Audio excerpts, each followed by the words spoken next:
All right, as far as cleaning it, I always like to make sure I keep my working area nice and clean so we don't get any grit or anything on the meat. So I like to rinse it off. And you can start right here at the tail, bring it to the backbone. You got to be kind of careful because they don't really have bone actually. It's all cartilage like a shark. And I'll just take my knife, I'll run up the backbone all the way up here right behind the gill plate. Cut on in there like that. Now you can kind of work your way back to the tail again, just with the knife, just feeling along the bone. And that backbone is cartilage, but it's still pretty substantial. You'll feel it. You won't just cut right through it typically. I like to work over the tops of the knuckles of the backbone like this, so I can not leave a bunch on the bone instead of just taking a knife and going one straight cut across.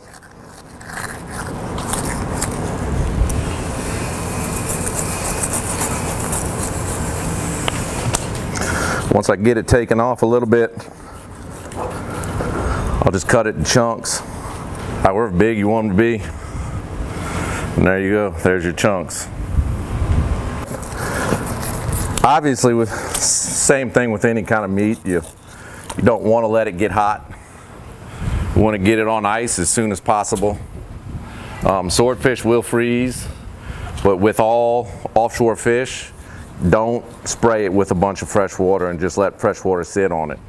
If you do kind of get some funkiness on it, you want to get a bucket or a big bowl or something and fill it with a salt water, like an icy brine with a bunch of salt in it.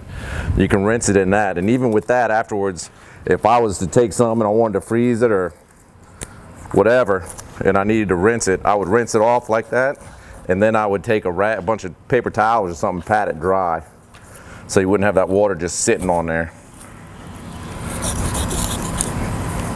But that's a healthy chunk of meat there.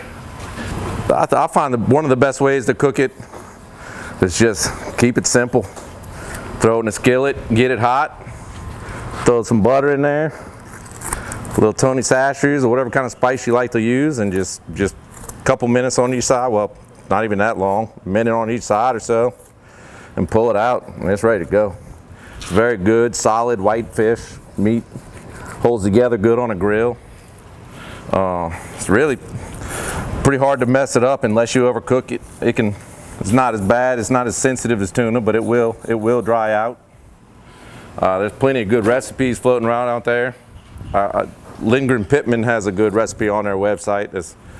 That's a really good one, but it's got a little more involved than just a little butter and a skillet.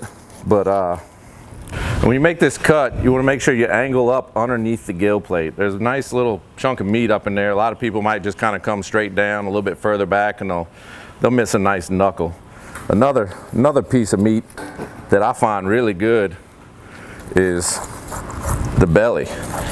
You can see here how thick the belly is on these fish, and it's a very rich, very rich. It's high in fat. Nice thick piece. It's a very rich cut. I definitely, that's one of my favorite pieces right in there.